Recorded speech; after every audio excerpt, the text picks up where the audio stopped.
Sunday night, she came home late. Not absurdly late, just late enough to tilt the air sideways. I'd been lying in bed, the room bathed in soft blue from the hallway night light, pretending to be asleep with one ear tuned toward the door. The clock read 11:42 p.m. when her key turned in the lock. I remember because I looked at it 3 times, hoping each time it would read earlier. It didn't. Her heels made that familiar sound on the hardwood, 4 quick steps, then the pause. The quiet where she always balanced on one leg and slipped them off. Then the rustle of fabric, her dress sliding off her shoulders and hitting the chair in the corner. Not the closet. Not the hamper. Just the chair. She never did that before. I waited. I didn't want to speak. Didn't trust what might come out. The scent hit me first. Faint, but unmistakable. Not perfume. Lena wore floral, bright fragrances, the kind you notice in spring. This was something else. Heavier. Muskier. Human. It reminded me of a gym locker and a candlelit room at the same time. Sweat, heat, maybe even breath. My stomach nodded. You don't imagine a scent like that. It belongs to moments, not just objects. Not just people. In asterisk mate ones. I sat up quietly, rubbing my face like I was shaking off sleep. She passed the bedroom door and gave me a glance, brief, unbothered. Her makeup looked too perfect for a casual get-together. Lipstick still dark red. Eyeliner intact. Her earrings still in. She usually took those off in the car when she was tired. "You're up?" she asked, casual. "Couldn't sleep," I said. "You have a good time?" She smiled. "Yeah. It was Jen's birthday. We went downtown. Lost track of time." Jen. I knew that name. Hadn't heard it in months. Thought she moved. Or got married. Or something. That's what Lena said back in March when she deleted a whole album of photos with her. "Haven't heard you mention Jen in a while?" She shrugged. "She's been busy. You know how it is." I nodded. Didn't press. Just watched as she walked into the bathroom. That's when I saw it, the detail that made my heart stop. A small, black-handled razor resting near her makeup bag on the counter. Not mine. I don't use disposables. And I don't shave with those short, travel-sized ones. I use an electric trimmer. Have for years. Lena knew that. I stood slowly, pretending I needed to use the bathroom. My feet were silent on the carpet, but my mind was screaming. As I approached the doorway, she was brushing her hair in the mirror, steam curling around her. She didn't flinch when she saw me. Didn't act startled or guilty. Just said, "Hey," and stepped aside. "You need the sink?" I shook my head. "Just grabbing some water." She nodded, turned back to the mirror, still humming softly. That part got to me, the humming. She hadn't hummed in weeks. At least not around me. I opened the cabinet under the sink for no reason other than to look. That's where we kept the extra soaps, the backup toothbrushes, the miscellaneous junk. It all looked familiar, except the trash bin. A tissue paper towel was tucked inside, rolled tightly. But not tight enough. A corner of silver foil stuck out from the wrap. A brand I didn't use. I stared at it too long. "You okay?" she asked, glancing over her shoulder. "Yeah," I said. "Just tired." I moved past her, walked to the kitchen, and poured myself a glass of water, my hands shaking slightly. I stared at the glass for a long time, watching tiny bubbles slide up the sides, trying to focus on something else. Something simple. But my mind wouldn't let go. Everything was off. The chair in the bedroom where she tossed her dress, it had been pulled slightly to the left. Not how she usually angled it. The pillows looked too straight. Too fluffed. Like someone else had been there, straightening up after themselves, trying not to leave a trace. But they had. And it wasn't just the smell or the razor or the condom. It was the way Lena moved. Like someone who had already rehearsed her lines. She didn't stumble. She didn't act surprised. There wasn't a single moment of panic. And that's what terrified me most. She wasn't caught off guard because she didn't think she'd done anything wrong. Or maybe because she thought she'd done it perfectly. I stood in the kitchen for almost 10 minutes before heading back upstairs. She was already in bed, her back to me, phone in hand, screen glowing. The light lit up her face, which was blank. Her fingers moved slowly. Typing something. Then deleting it. Then typing again. I watched her reflection in the vanity mirror as I climbed into bed. "You working tomorrow?" I asked. She nodded without looking. "Yeah. Morning shift. Should be home by 3. I waited for her to ask how my night had been. What I'd eaten. If I missed her. She didn't. When she set her phone down, I saw her glance at the time. 12:16 a.m. She plugged it in, rolled away from me, and pulled the covers tight over her shoulders. I lay on my back, staring at the ceiling. The air in the room had changed. Something unspoken had seeped in and made itself at home. And in that silence, something inside me cracked, not all the way. just enough to know it would never feel whole again. I didn't sleep that night. I just listened to her breathing, slow and steady. Practiced. As if this night were like any other. But it wasn't. I thought about the first time I met her 6 years ago at a bookstore downtown. She had been sitting on the floor between two shelves reading a dog-eared copy of The Bell Jar. She looked up and smiled, and I remember thinking that smile could wreck someone if they're not careful. Maybe it had. Maybe it just took 6 years to finish the job. I turned my head toward her then, watching the curve of her back under the blanket. I wanted to reach out and touch her shoulder. To ask again about Jen's birthday. About the razor. About the condom. But I didn't. Because deep down I already knew the answers. And somehow knowing was worse than wondering. I didn't say anything the next morning. I made coffee, poured her a cup the way I always did, 2 sugars, splash of almond milk, and placed it at her spot by the window. She didn't thank me. She was halfway through her phone screen before she even took a sip. Her eyes didn't meet mine. I told myself maybe it was early. Maybe she was just tired. Maybe. But that scent from last night still haunted the sheets.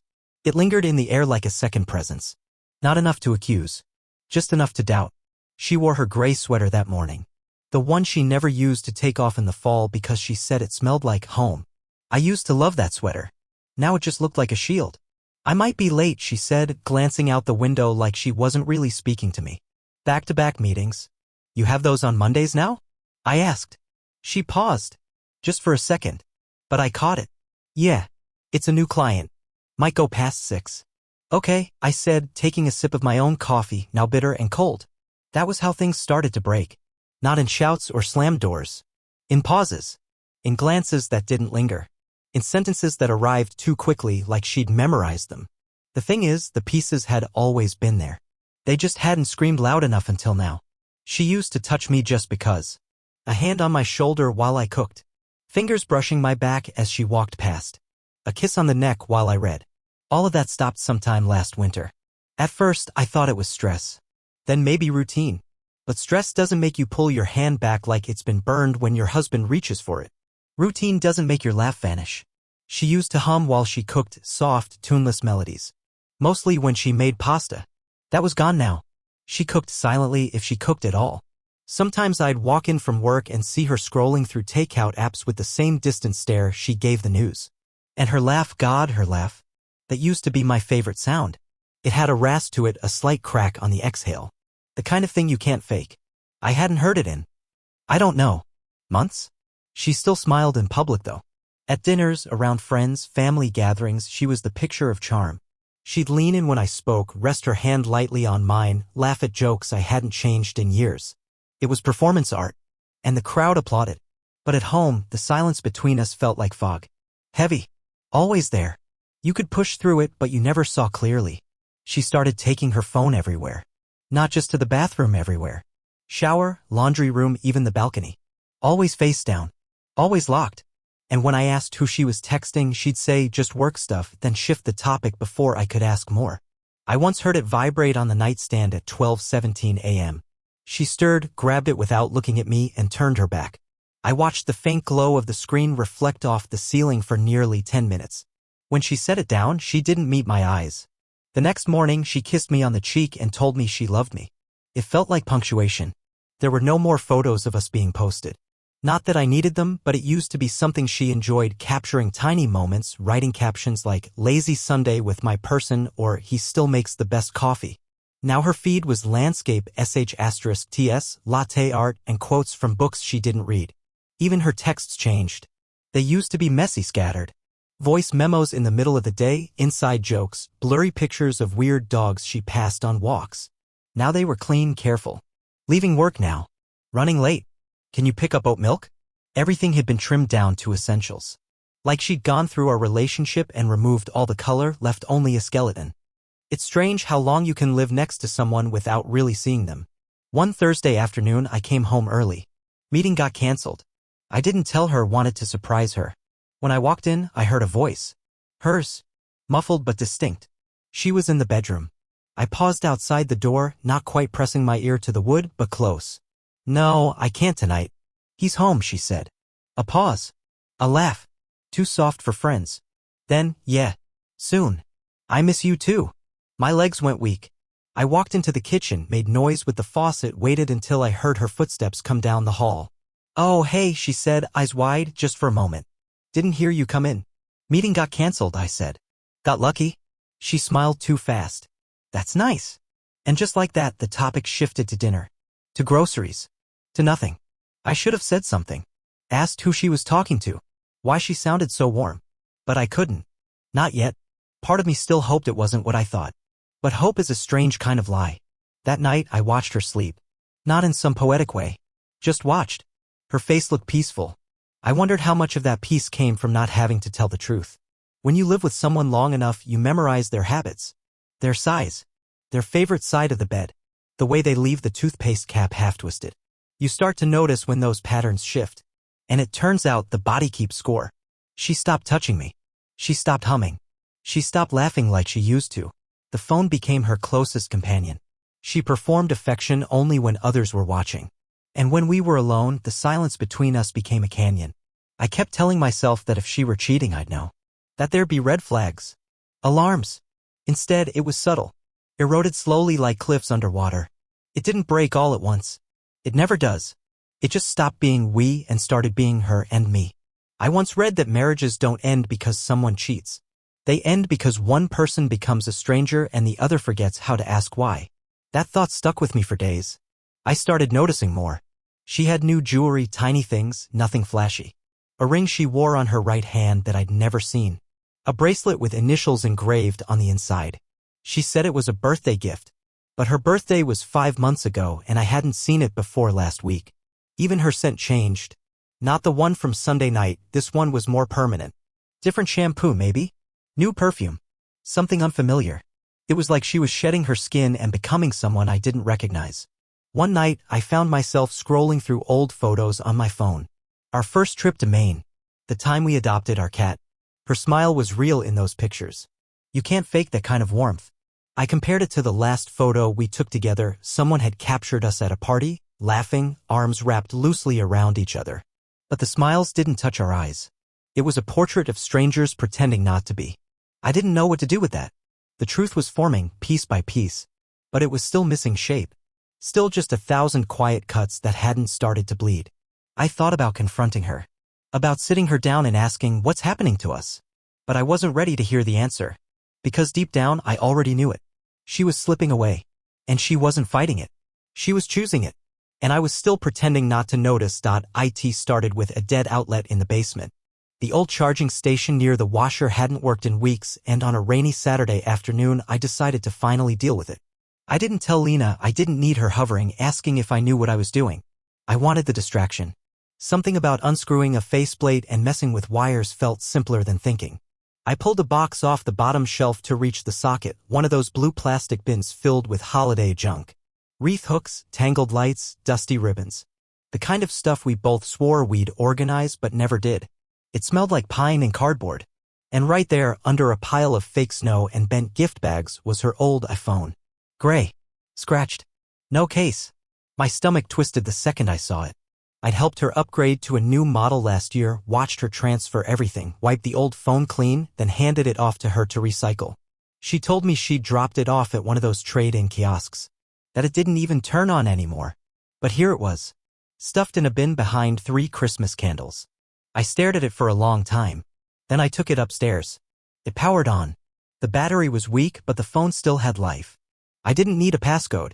She'd used the same one for years, my birthday. It unlocked on the first try. I told myself I wouldn't look. I told myself I'd power it off and confront her, give her a chance to explain. But we both know that's not what I did. Because I already knew what I'd find. The messages were still there. Not in iMessage. Not in email. She'd used a third-party app. One I didn't recognize at first. Something called Nara. Encrypted, discreet. Probably advertised privacy as a feature. The chat list had one name at the top, pinned with a star. Sam. The first message I opened wasn't even a message. It was a picture. Her legs crossed at the ankle, laying on a white hotel comforter. A wine glass on the nightstand. The caption, "Room service is late. I might not be dressed when it arrives," winking face. My stomach dropped. The next message came minutes later. From him. Now I'm the jealous one. That hotel better not be the one with the gray headboards. Last time I found glitter in the sheets. Not yours. She replied. Same hotel. Same bed. Just better company this time. I clicked out of the photo. My hands were shaking. I scrolled. Weeks of messages. Then months. What excuse did you give him this time? Girls' night. He didn't ask. He never does. I read them all. Every lie. Every plan. Every joke at my expense. One thread discussed a trip she'd taken 2 months ago. She told me it was for work. I'd helped her pack. She said she didn't need help choosing a hotel. She said it didn't matter. But there it was. I'll book the same place. You know, the one where the tub fits both of us. Bring that watch again. I like it on you. The watch was mine. An old leather-band fossil I stopped wearing after the class broke. She'd taken it to get it fixed. I never asked what happened to it after that. And in the photo she'd sent that day, there it was. On his wrist. My watch. My history. I closed the app. Tried to breathe. But curiosity is cruel. It doesn't care how much pain you're in. So I opened her photo library. There were dozens of images. A mirror selfie in a hotel bathroom, wearing a dress she told me had gone to Goodwill. A picture of a breakfast tray, 2 plates, 2 coffees. Captioned, he still thinks I'm doing Pilates. One photo showed her hand resting on someone's chest. You could see the corner of a tattoo I didn't recognize and her wedding ring turned inward on her finger. The illusion wasn't just broken. It was buried. She hadn't made a mistake. She'd made a second life. And I'd been funding it, cheering her on, asking how her meetings were going while she kissed another man under hotel lights. I set the phone down and stared at it like it was a live wire, like it might explode if I touched it again. Lena was out running errands. She said she needed groceries and was going to swing by a friend's art show after. I checked the time, 3:17 p.m. She wouldn't be back for a while. I didn't cry. I didn't scream. I just sat there in silence. Because when betrayal is that deliberate, your brain stops giving you instructions. I opened the messaging app again and searched for the beginning. The first message was nearly a year old. So this is what guilty flirting looks like, grinning face with sweat.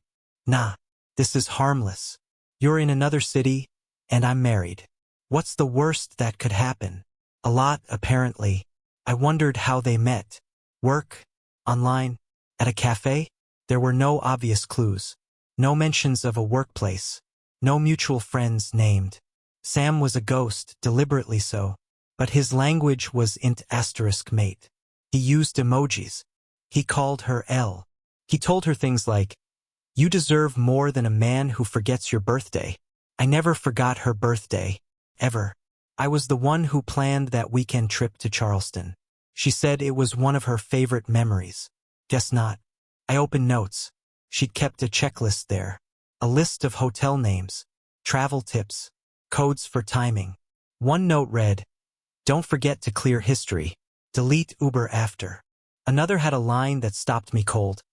"Tell him I'm staying with Marissa. Use a makeup bag she's seen before." So it wasn't just a lie. It was rehearsed, choreographed. I kept flipping through the files like I was possessed. Like if I just found the right message, I'd wake up from all of it. But the further I looked, the worse it got. Another photo showed a gift bag, my handwriting on the tag. The caption, "Used his anniversary gift to buy lingerie. Tell me that's not poetic." I stood up, finally, my legs stiff from sitting too long.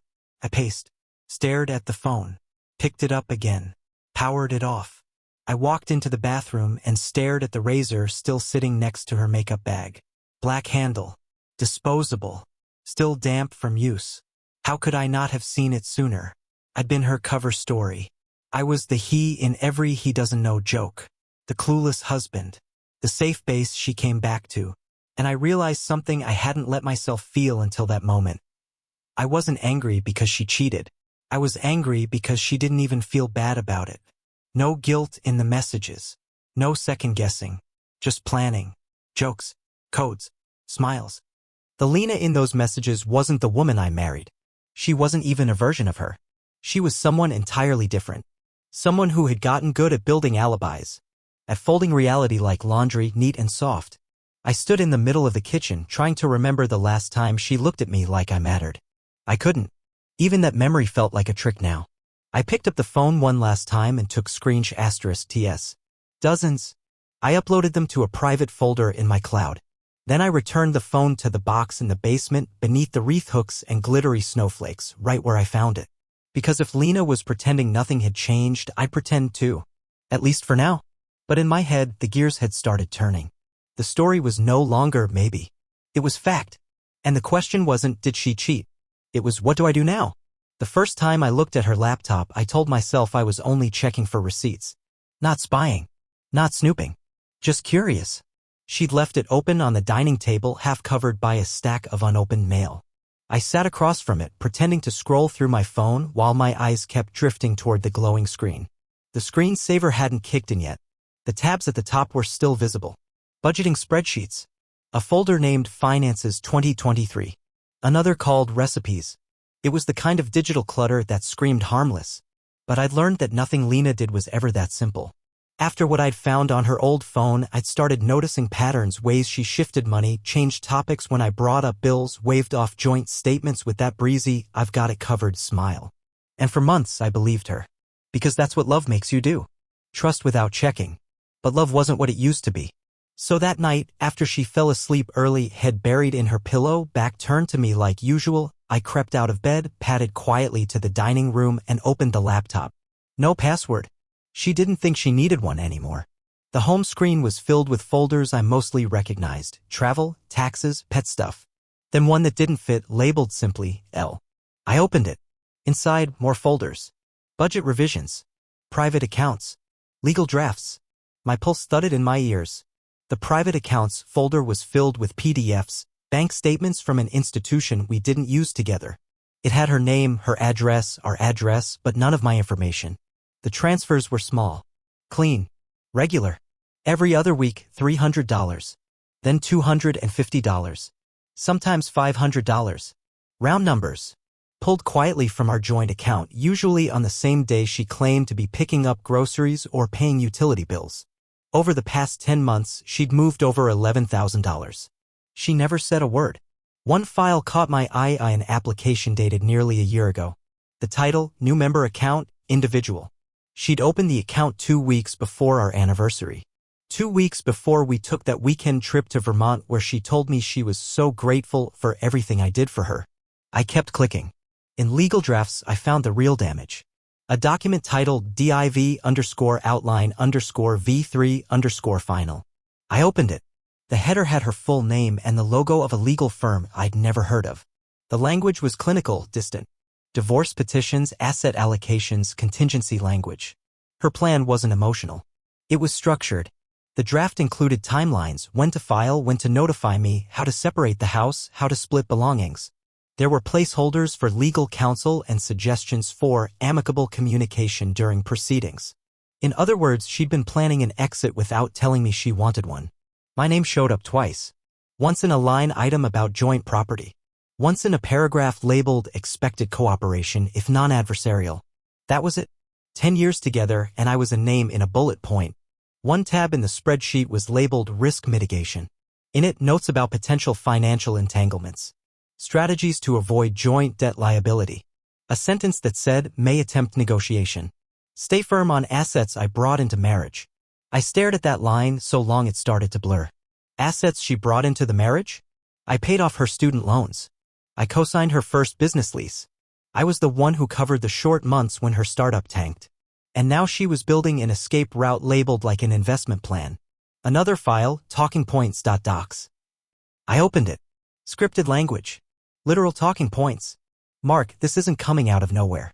We've both known things haven't been working. I want to do this in the least painful way possible. This isn't about someone else. It's about me. I'll always care about you. A few lines were crossed out. Others highlighted in yellow. She was rehearsing. Like it was a breakup scene in a play. Like she needed to make sure the monologue landed. I closed the document. Closed the folder. Sat back and stared at the screen, the humming fan of the laptop sounding like white noise in a courtroom.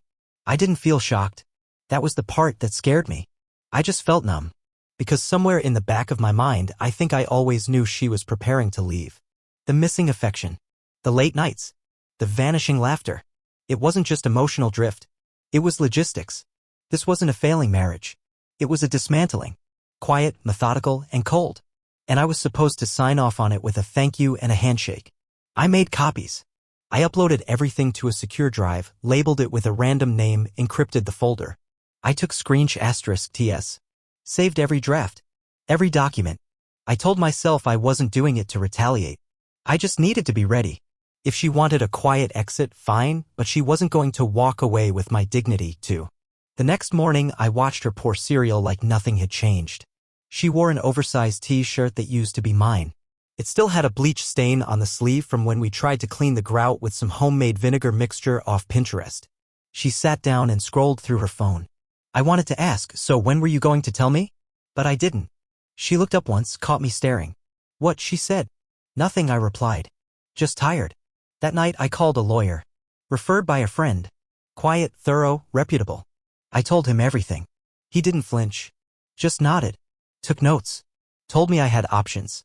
Told me what I'd need to freeze. What I could preserve. What was mine. I walked out of that office with a folder of my own. One labeled contingencies. It felt heavy in my hands. Not just the weight of paper, but of choice. Because now I had a decision to make, wait for her to play her part or beat her to the line. In the days that followed, I started moving with more awareness. Watching her more closely. Noticing the moments she smiled at texts and tilted her phone away. The subtle shifts in her mood. The deflections when I asked about dinner plans or weekend ideas. She was moving toward an exit she believed I was too blind to see. She was wrong. I started marking everything. Dates. Times. Emails. I checked our joint bank statements and saw patterns in the withdrawals. All of it lined up. I even traced the fake grocery trips to matching deposits in her private account. Nothing was random. She was funding her freedom one Target run at a time. She left receipts in the trash. Most people don't think twice about a $112 charge to a grocery store. But that same day, our pantry was nearly bare. And our bank statement showed a withdrawal at an ATM nowhere near the store. She got lazy. That's what confidence does. And somewhere between the confidence and the scripts, she stopped pretending to be in this marriage. She was just staging her exit. What she didn't realize was that I had already crossed my own threshold. The part of me that wanted to believe her? Gone. The part of me that might have forgiven her if she came clean? Dead. All that remained was calculation. Strategy. Survival. She dressed her betrayal in spreadsheets and called it responsibility. She'd hidden her escape plan behind folders labeled budgets and expected me not to look deeper. But I did. And now I knew everything. She wasn't just cheating with a man named Sam. She was cheating the system. Cheating the vows. Cheating the person who stood in front of friends and family and promised her forever. I was no longer the husband. I was the obstacle. And if she thought I was going to make her exit clean, she'd miscalculated the final variable. Me.it would have been easier if he were nobody. If the man Lena slept with had been some faceless fling from a bar, some random name pulled from an app, I think I could have at least filed it under impulse. A selfish, destructive moment. But no. He wasn't a stranger. His name was Ryan. Ryan Blake. My late friend Caleb's cousin. The guy who showed up at the funeral wearing a navy suit and a solemn face. The same guy who hugged me like he meant it and said, "You're one of the strongest people I know." The guy who sat at our dinner table less than a year ago and toasted our marriage. That Ryan. I hadn't seen him in a while. He lived a few towns over and only visited occasionally, holidays, memorials, random drop-ins. We weren't close, but we weren't strangers either. Which made what I found all the more stomach-turning. It started with a bracelet. Small, silver, thin. I found it tucked into the side pocket of Lena's gym bag while grabbing her phone charger. She'd asked me to plug it in for her. It was one of those subconscious acts of trust which, given everything, almost made me laugh. The bracelet caught my eye because I'd seen it before on Ryan's wrist. It wasn't anything fancy. Just a thin silver band with a subtle black stripe down the center. But Ryan wore it constantly. Said it was a gift from a friend in Amsterdam. He even joked about how it got him more compliments than his cologne. And now somehow it was in my house. In my wife's bag. At first, I tried to rationalize it. Maybe she borrowed it? Maybe it was a similar design? But the inside had initials. RB. That wasn't a coincidence. I sat with the bracelet in my palm for what felt like hours. Turning it. Studying it. imagining every version of the story where this didn't mean what I knew it meant. There weren't any. That night, I waited until Lena fell asleep. I opened her phone bill and searched for his number. I didn't know it by heart, but I still had a message from him in my inbox. He'd texted after the funeral, thanking me for the hospitality. I copied the number and pasted it into the call log filter. Over 80 calls in the last 3 months. Some of them lasted an hour. Others just a few minutes. Always when I was at work, out running errands, or asleep. Text messages? Hundreds. Some were deleted on her end, but not all. One string of messages hit me harder than the rest. They were from a few weeks ago, the night Lena said she was helping Marissa shop for a bridal shower. Ryan, can't stop thinking about last weekend. Lena, same. I dreamed about it last night. Ryan, you were wearing that blue dress I like. The one you wore at that dinner thing. Lena, you mean the one at our house? In front of Mark. Ryan, yeah. You looked at me like you wanted me right there. She replied with a winking emoji. That dinner had been less than 2 months ago. Ryan brought wine. Lena made chicken marsala. I remember her laughing too hard at something he said. I remember feeling like a third wheel at my own table. Now I knew why. I kept scrolling. There were photos, nothing explicit but suggestive enough. Lena in his hoodie. Her feet on his dashboard. Her reflection in the mirror, his hand on her waist. In one, they were at a cabin. I'd seen the background before. It was Caleb's family's old place near the lake, the one we helped clean out after his funeral. That place was supposed to mean something. I stared at the screen, jaw clenched so tight my teeth ached. This wasn't just infidelity. It was infiltration. She didn't just lie, she chose someone from my past. Someone who had sat across from me, poured wine into my glass, said my name like he respected it. They weren't just betraying me. They were desecrating the people I loved. It felt calculated. Cruel. Like she wasn't just running from our marriage, she was trying to erase everything tethering me to it. I needed confirmation. More than texts. So I drove. The next day, I took an unplanned half-day from work and headed toward the town where Ryan lived. I didn't tell anyone. I just needed to see. To know. His building was modern, clean, expensive. Not the kind of place you get on a whim. I waited in the parking lot. At 4:52 p.m., Lena pulled in. She wasn't driving her car. She was in a gray rental I hadn't seen before. She parked like she'd done it a dozen times. She got out holding a tote bag I bought her for Christmas. I watched her enter the building without hesitation. She didn't knock. She used a key. I don't remember driving home. I don't remember pulling into my driveway or turning off the engine. I just remember walking inside, standing in our living room and thinking about the night I introduced her to Ryan. We were at a local fundraiser. She wore a red dress. He kissed her hand and said, "You've got a good one, Mark." I remember thinking maybe they'll get along. She could use more people like him in her life. Funny how wrong you can be. That night, she came home around 10 p.m. I was already sitting on the couch. She acted surprised. "You're still up." "Couldn't sleep," I said. She smiled like it meant something. Like I still believed her. She walked over, leaned down, kissed my head. I almost flinched. "You okay?" she asked. I nodded. Just tired. It was the same lie we'd been passing back and forth for months. I watched her walk into the kitchen, pour herself a glass of wine, then disappear into the bedroom. I sat there frozen. Because I wasn't ready to say it yet. I wasn't ready to confront her. Not yet. Not without a plan. But that night, I deleted Ryan's number from my phone. Not because I wanted to forget him. Because I never wanted to see his name again.